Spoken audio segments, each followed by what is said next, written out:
just want to begin first by saying that when this pandemic first broke out in China, and then started traveling to Europe and the Americas, it was generally believed internationally that by this time it lands in Africa, there will be a disaster. And that it will eventually end up like an African epidemic, like malaria, bilharzia, HIV/AIDS, and so on. But that has not come to pass. And I think as Africans we must congratulate ourselves for having taken measures that has ensured that Africa did not become the major victim of this pandemic. Here back home, we need to congratulate ourselves as Kenyans. I want to congratulate the Kenyan people for their patience, their resilience, and caring toward each other. This has helped us to reach this far. Also, we need to convey our condolences to families who have lost their loved ones, and we say that may the Lord rest their soul in eternal peace. We also want to congratulate our medical personnel who have been very diligent in their service to our people. In a very risky line of duty, they have exhibited a sense of patriotism that is unique.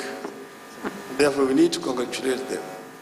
Some of them have lost their lives in the process of trying to save lives of other Kenyans. We also want to congratulate the Ministry of Health under the leadership of my friend, Honorable Mutahi Kagwe, who has continued to guide this country, giving vital information to our people, what needs to be done during this period of time. They may not have been perfect, but nowhere in the world have they been in any country been perfect dealing with this.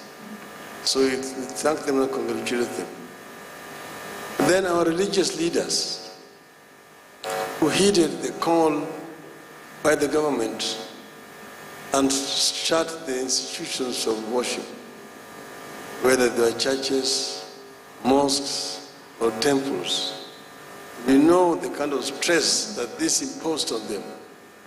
But then they also saw that they had a duty to protect lives of our people.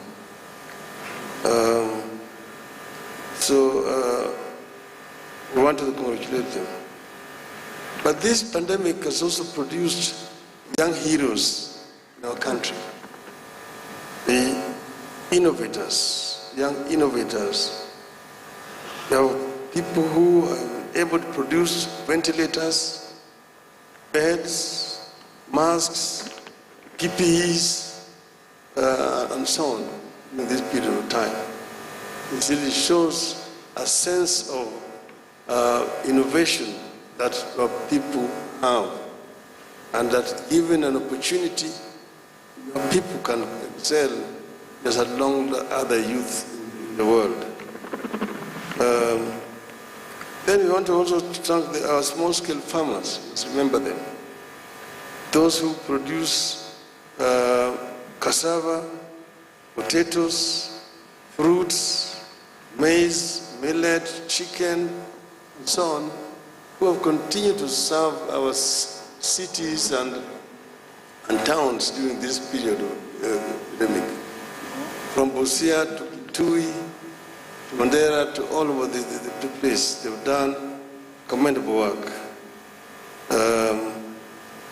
Then we have also our truck and van drivers, and border riders, who have provided a critical link between the production and consumption supply chain.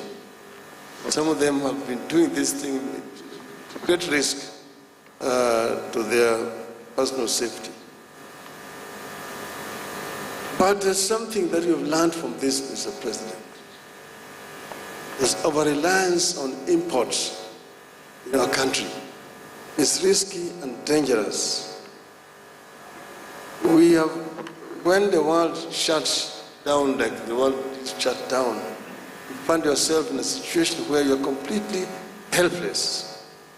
That's the reason why we're saying that made in Kenya and made for Kenya should not just be a slogan, but it must be something that we want to realize.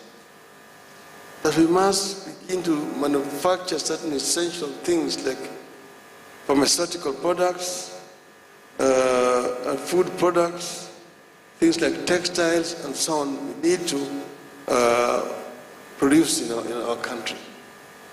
And that we should move away from over-reliance on imports of essential things. We must have a national list of essential goods and products that must be produced locally. Finally, President, the youth of Kenya, during this period of time, have exhibited exceptional sense of unity and patriotism. And here I want to thank the government for coming up with this Kazi Mashinani, which has provided essential jobs for our youths, which are productive. The President, we need all the time to continue to have this conversation on how to expand our national cake. That our national cake must expand so that we can be able to feed most of our people. The reality is that our population continues to grow exponentially, but we are not producing enough to be able to feed our people.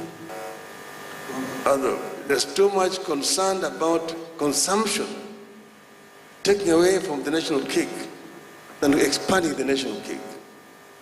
This itself is actually a recipe for disaster. We must see that this national cake is expanded rather than just taking off from it and going to give it away from other people as alms, throwing it to other people's alms. This is a conversation that we're going to have on another day. But I want to conclude first by thanking the government, President, for leading from the front during this very difficult period.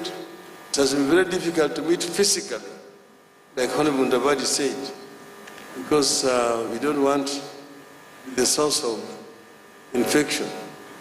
It has been difficult, but I'm sure we will manage there, and I hope that we're going to continue to manage going forward. I thank you.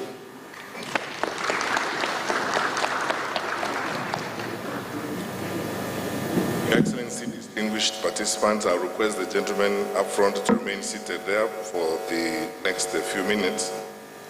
On behalf of my colleagues, both in the National Emergency Response Committee, my colleagues in Cabinet, and the entirety of the executive branch of government that has worked together with our colleagues in the Council of Governors to put this together. Your Excellency, we are very grateful